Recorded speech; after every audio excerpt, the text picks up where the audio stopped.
காஷ்மீர் காஷ்மீர் காஷ்மீர் 75 ஆண்டுகளாக போராடி ஒன்றும் செய்ய முடியவில்லை. ரொம்ப சிறந்த அடியே சிந்து நதியை நிறுத்தி வைத்ததுதான். இந்த சிந்து நதியை நம்பித்தான் பாகிஸ்தானே இருக்கிறது. மத்திய அரசு இந்த விவகாரத்தை எப்படி கையாண்டிருக்கணும், எப்படி கையாண்டிருக்குன்னு நினைக்கிறீங்க? பயங்கரவாதிகளுக்கு இதுவே வேலை. பாகிஸ்தான் பிரிந்த காலத்திலிருந்து இந்த வேலையை தான் செய்து கொண்டிருக்கிறார்கள். பயங்கரவாதிகள் கள்ளன் பெரிதா காப்பான் பெரிதா என்றால் கள்ளன் தான் பெரிது. கடைசியாக நடந்தது கார்கில் போர். இவன் ரொம்ப தொந்தரவு தாங்க முடியவில்லை என்று சொல்லித்தான் இந்திரா காந்தியினுடைய காலத்தில் அதை 2ஆக துண்டித்து விட்டார்கள். இது ஒரு வெட்டித்தனம். இதற்கு இராணுவத்திலே பயிற்சி கொடுக்கிறார்கள். பாகிஸ்தானில் இந்த பயங்கரவாதிகளுக்கு பணம் கொடுக்கிறார்கள், இடம் தேர்வு செய்து கொடுக்கிறார்கள். நமக்கு நோக்கம் இந்த பாகிஸ்தான் இல்லை. பாகிஸ்தான் சுண்டக்காய் நாடு. நமக்கு சீனா பெரிய நோக்கம். ஏற்கனவே ஒரு முறை சீனாவுடன் தோற்றிருக்கிறோம். பகல்காம் தாக்குதல்ல மத்திய அரசினுடைய ஒரு நாடகம் இருக்கு. பீகார் தேர்தலுக்காக தான் இது ஒரு திட்டமிட்டு டிராமா மாதிரி பண்றாங்க. மத்திய அரசு எந்த விதத்திலுமே பொறுப்பு இல்லை அப்படிங்கிற மாதிரி ராணுவத்தை வைத்துக் கொண்டுதான் ஒரு காஷ்மீரை நடத்துகிறார். ராணுவத்தோடு மோது படையெடுத்து வா, உன்னுடைய வலிமையை காட்டு. இது ரொம்ப மோசமான போக்கு பாகிஸ்தானிலே அணுகுண்டிருக்கிறது. ஆகவே அவன் ஒரு பகுதியை பெருவாரியான மக்களை அழித்து விடுவது என்றால் அழித்து விட முடியும். எடுத்த உடனே போர் என்று அலையவும் முடியாது. அது இந்தியாவையும் பாதிக்கும். போருக்கான தேவை இப்ப இல்லை.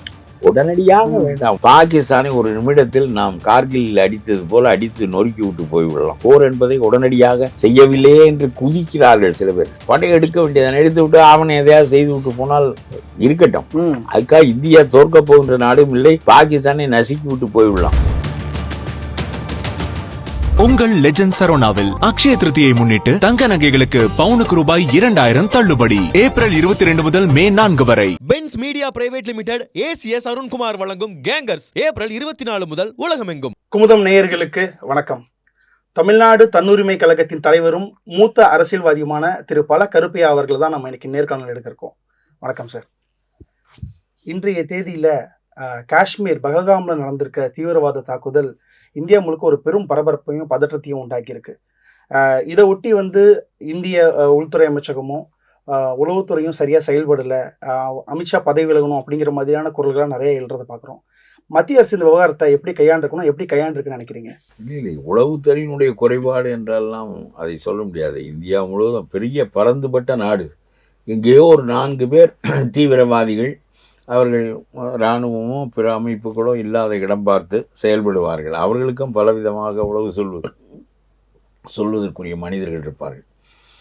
அதை வைத்து அவன் இடமெல்லாம் தேர்ந்தெடுத்து தான் செய்திருக்கிறான். அதை வைத்தெல்லாம் நாம் இவர்களுடைய குறைபாடு என்று சொல்ல முடியாது. பயங்கரவாதிகள் கள்ளன் பெரிதா காப்பான் பெரிதா என்றால் கள்ளன் தான் பெரிது.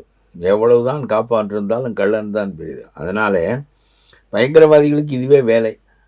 பாகிஸ்தான் பிரிந்த காலத்திலிருந்து இந்த வேலையை தான் செய்து கொண்டிருக்கிறார்கள். காஷ்மீர் அவர்களுடைய பகுதியில் ஒன்று என்று அவர்கள் கருதினார்கள். பாகிஸ்தானில் உள்ள பஞ்சாப்,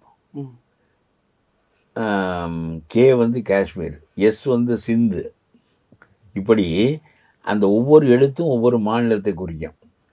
இவையெல்லாம் முஸ்லீம் மாநிலங்கள் என்று கருதி அவர்கள் பாகிஸ்தான் என்று இந்த எழுத்துக்களின் அடிப்படையில் பெயர் வைத்தார்கள். அதில் பாகிஸ்தான் மட்டும் வரவில்லை. சிந்து வந்தது, பஞ்சாப் வந்தது, எல்லாம் வந்தது. அது அவர்களுக்கு ஒரு அப்சஷன். இந்த காஷ்மீரை அடைய முடியவில்லை என்று படையெடுத்து ஒரு பகுதியை பிடித்து கொண்டார்கள். அதோடு அப்படியே நிற்கிறது. இன்றைக்கும் நேரடியாக இந்தியாவோடு மோத முடியவில்லை. 1000 ஆண்டு இந்தியாவோடு போர் என்று பூட்டோ அறிவித்தார். ஆரம்ப காலத்திலிருந்தே இந்த காஷ்மீரை அடைவதற்கு அவர்கள் செய்த முயற்சி. அதனால் பல போர்கள். கடைசியாக நடந்தது கார்கில் போர். இவன் ரொம்ப தொந்தரவு தாங்க முடியவில்லை என்று சொல்லித்தான் இந்திரா காந்தியினுடைய காலத்தில் அதை 2ஆக துண்டித்து விட்டார்கள். வங்கதேசம் உருவானது. அவருடைய போராட்டத்தை மையமாக வைத்து நம்முடைய அரசியல் நோக்கம் அதை துண்டித்து விடுவது, அவருடைய வலிமையை குறைத்து விடுவது. குறைக்கப்பட்டது. ஆரம்ப காலத்திலிருந்து தவறான குறிக்கோளோடு பாகிஸ்தான் உருவானதினால்தான் அது வளர்ச்சியடைய முடியவில்லை. காஷ்மீர் காஷ்மீர் காஷ்மீர் என்று சொல்லி ஒரு மாநிலத்தை அடைவது, அதற்காக போராடுவது, அதற்காக வன்முறையை பயன்படுத்துவது என்றே ஒரு நாடு சிந்திக்குமானால் இராணுவத்தின் வலிமை தான் பெருகும். ஏனென்றால் நம்முடைய சிவிலியன்ஸ் ஆள்வது என்பது இந்தியாவில் இருப்பது போல் பாகிஸ்தானில் இல்லை. ஏனென்றால் அவர்களை முன்வைத்து கொண்டு இராணுவம் தான் ஆளும். ஏனென்றால் நம்முடைய முழு நோக்கமும் இந்தியாவோடு போராடுவது, முழு நோக்கமும் காஷ்மீரை கைப்பற்றி விடுவது என்று இருக்கின்ற காரணத்தினால் தவறான கொள்கை அடிப்படையில் உருவான நாடு 50-70 ஆண்டுகளாக தவறான பாதையில் சென்று இன்றைக்கு வரையிலும் தடுமாறி கொண்டிருக்கிறது.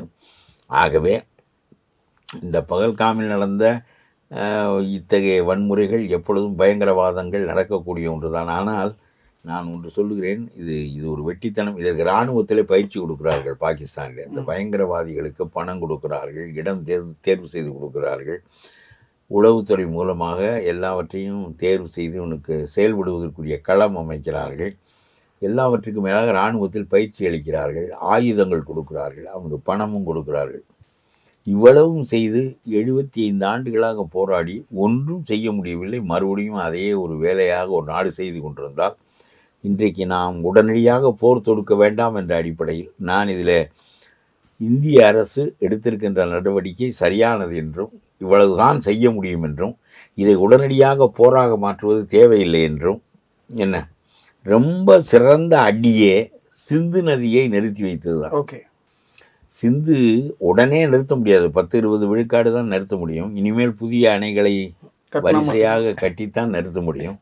அதுக்கு சில மாதங்கள் ஆகும். என்றாலும் கூட இந்த சிந்து நதியை நம்பித்தான் பாகிஸ்தானே இருக்கிறது.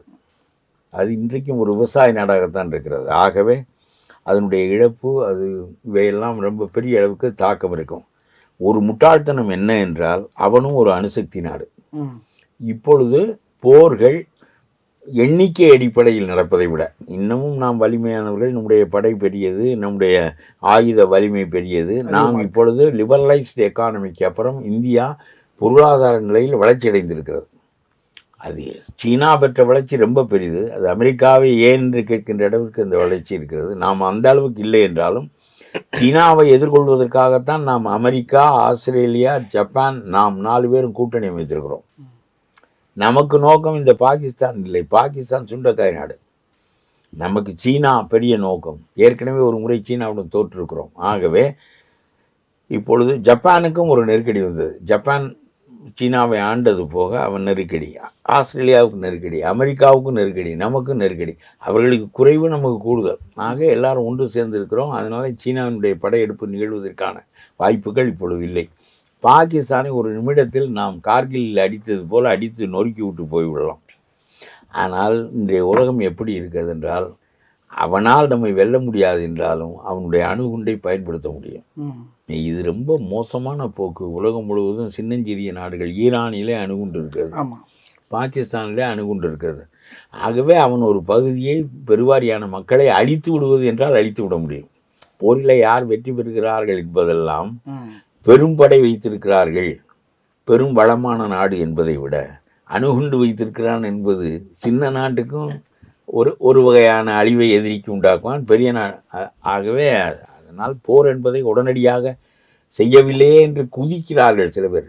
படை எடுக்க வேண்டியதை எடுத்து விட்டு அவனை எதையாவது செய்து விட்டு போனால் இருக்கட்டும். அதுக்காக இந்தியா தோற்கப் போகின்ற நாடும் இல்லை, பாகிஸ்தானை நசுக்கி விட்டு போய்விடலாம். போருக்கான தேவை இப்போ இல்லை. உடனடியாக வேண்டாம். ஒரு 26 பேரை கொன்று விட்டான், அதற்கு எதிர்வினையை உடனடியாக ஆற்றுகிறோம். இதனுடைய விளைவு பொருளாதார ரீதியாக பாகிஸ்தானை பலவீனப்படுத்திவிடும். சிந்து நதியை மூடுவது என்று எடுத்த முடிவு சிறந்த முடிவு. அப்புறம் மற்ற முடிவுகளெல்லாம் எல்லாவற்றையும் மூடுவது என்பதெல்லாம் வழக்கமான ஒரு முடிவு தான். ஆகவே இதற்கு மேலும் நாங்கள் போவோம் என்று உலக நாடுகளை எல்லாம் கூப்பிட்டு நாம் பேசுவதன் மூலம் நாங்கள் எந்த எல்லைக்கும் தயாராக இருக்கிறோம், ஒடுங்கு இல்லாவிட்டால் ஒடுக்கப்படுவா என்று இந்திய அரசாங்கம் செய்திருக்கின்ற நிலை சரியானது தான். அளவுக்கு மீறி போவதில்லைன்னு பயனில்லை. எடுத்த உடனே போர் என்று அலையவும் முடியாது. அது இந்தியாவையும் பாதிக்கும். அதனால சார், பட் நீங்கள் எப்படி சொல்கிறீங்க. ஆனால் இந்த பகல்காம் தாக்குதலில் மத்திய அரசினுடைய ஒரு நாடகம் இருக்குது. பீகார் தேர்தலுக்காக தான் இது ஒரு திட்டமிட்டு ட்ராமா மாதிரி பண்ணுறாங்க. எல்லாம் அப்படிலாம் கொண்டு நாடகம் எதைத்தான் நாடகம் என்று 26 பேரை, நம்முடைய மக்களையே சும்மா வேடிக்கையாக உல்லாசமாக போன மக்களை, நம்முடைய ஆட்களை கொன்று விட்டார்கள் என்றும் இது முற்றிலுமாக நாடகம் என்றும் இதெல்லாம் பேசுவது என்பது இன்னொன்று, இது ஒரு பாதுகாப்பு குறைபாடு, பயங்கரவாதம் என்று பாகிஸ்தானில் புதிதா என்று கேட்கிறேன். எத்தனை முறை குண்டு வைத்திருக்கிறான், எத்தனை முறை அடித்திருக்கிறான். பம்பாயில், நம்முடைய கோயம்புத்தூர், எல்லா இடங்களிலும் இந்த பயங்கரவாதம் அமெரிக்கா உட்பட எல்லா நாடுகளுக்கும் பெரிய அச்சுறுத்தல். முட்டாள்தனமாக அவர்கள் செய்கிறார்கள். படையெடுத்து வெல்ல முடியாது என்கின்ற போது அவர்கள் சில பேரை மக்களுக்கிடையே விட்டு சிவிலியன்ஸை, சாதாரண எளிய மக்களை கொல்வது என்பது ரொம்ப ரொம்ப பலவீனமான அசிங்கமான தன்மை. இது ஒரு உளவுத்துறையினுடைய தோல்வி. இதுக்கு வந்து அமித்ஷா பொறுப்பேற்று ஒரு ராஜினாமா செய்யணும்னு திருமாவளவன் சொல்றாரு. முன்னாலேயே இல்ல, சொல்லிவிட்டேன். மத்திய அரசுக்கு பொறுப்பே இல்லையா? தவிர காப்பான் பெரிதில்லை. எவ்வளவு உளவுத்துறை இருக்கிற போதும் எல்லா தவறுகளும் நடந்து கொண்டேதான் இருக்கும். இல்ல, இதுக்கு மத்திய அரசு எந்த விதத்திலுமே வந்து பொறுப்பு இல்லை அப்படிங்கிற மாதிரி. உலக ராணுவத்தை வைத்துக் கொண்டுதான் அவர்கள் காஷ்மீரை நடத்துகிறார்கள். உடனடியாக ராணுவம் களத்திற்கு வந்து விட்டது. ஆகவே இன்றைக்கும் இராணுவத்தினுடைய பிடியிலே தான் காஷ்மீர் இருக்கிறது. அவன்தான் உளவு பார்த்து அந்த இடத்தை சிவிலியன்ஸை கொள்வதற்கு என்ன முட்டாளவன். ஒரு தப்பும் செய்யாத இராணுவத்தோடு மோது, படையெடுத்து வா, உன்னுடைய வலிமையை காட்டு, அது வேறு. ஒன்றும் இல்லாமல் உன்னுடைய கோழைத்தனத்தின் காரணமாக பெண்களை கொல்வது, ஆண்களை கொல்வது என்று அசிங்கமான வேலை. அது பாகிஸ்தானுக்கு உலக அரங்கிலே பெருமையை தேடி தராது. அதனாலே தான் யுஎஸ் கூட சொல்லுகிறது, வி ஆர் வித் இந்தியா. அதில் இன்னொரு விமர்சனமும் வைக்கிறாங்க, பிரதமர் மோடி இப்படி ஒரு பெரிய சம்பவம் நடந்திருக்கல, அங்கே போய் நேரில் பாதிக்கப்பட்ட மக்களை சந்திக்கிறது தானே சரியா இருக்கும். அதை விட்டுட்டு பீகாருக்கு போய் தேர்தல் பிரச்சாரம் செய்யறது ஒரு பொறுப்பான விஷயம். எங்கே இருந்தாலும் அவர் ஓங்கி பேசுகிறார், எங்கே இருந்தாலும் இதை பற்றி தான் பேசுகிறார். காஷ்மீரில் போய் பேசினால் என்ன, பீகாரில் போய் பேசினால் என்ன. அவர் வந்தவுடன் பயணத்தை பாதியில் விட்டு வந்து விட்டார். வந்து ஆலோசனை செய்கிறார், என்ன செய்ய முடியும் என்று முடிவுக்கு வந்த பிறகு உலகத்துக்கு தெரிவிக்க வேண்டும் என்று ஆங்கிலத்தில் அவர் வழக்கமாக இந்தியில் பேசுகிறவர். அவருக்கு ஆங்கிலம் அவ்வளவு, இந்தி தான் வளமாக பேசுவார். இருந்தாலும் ஆங்கிலத்தில் உலகத்திற்கு செய்தி சொல்கிறார். அவ்வளோதான். என்ன இந்த களத்தில் நின்று கொண்டு போர் பிரகடனம் செய்தால் என்ன என்று கேட்கிறேன். இது நம்முடைய நாட்டில் உடனே வெள்ளம் வந்த இடத்திற்கு போனாரா, வேட்டியை மடித்து கட்டி கொண்டாரா, இதெல்லாம் செய்யவில்லை, இவர் என்ன மந்திரி என்று கேட்பது போல அற்பமாக நம்முடைய சிந்தனைகள் இருந்து பழகிவிட்டன.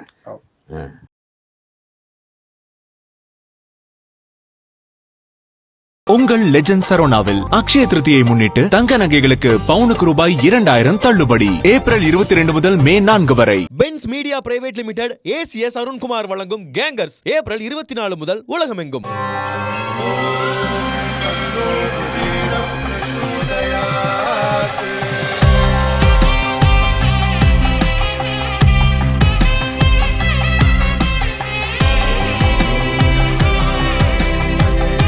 அக்ஷய திருதியில ஆத்மார்த்தமான ஆஃபர் உங்க லலிதாவோட ஏற்கனவே கம்மி சேதாரத்துல 1 இல்ல இன்னும் 2%, 3% கம்மி. வைர நகை கேரட்டுக்கு 6000 ரூபாய் கம்மி.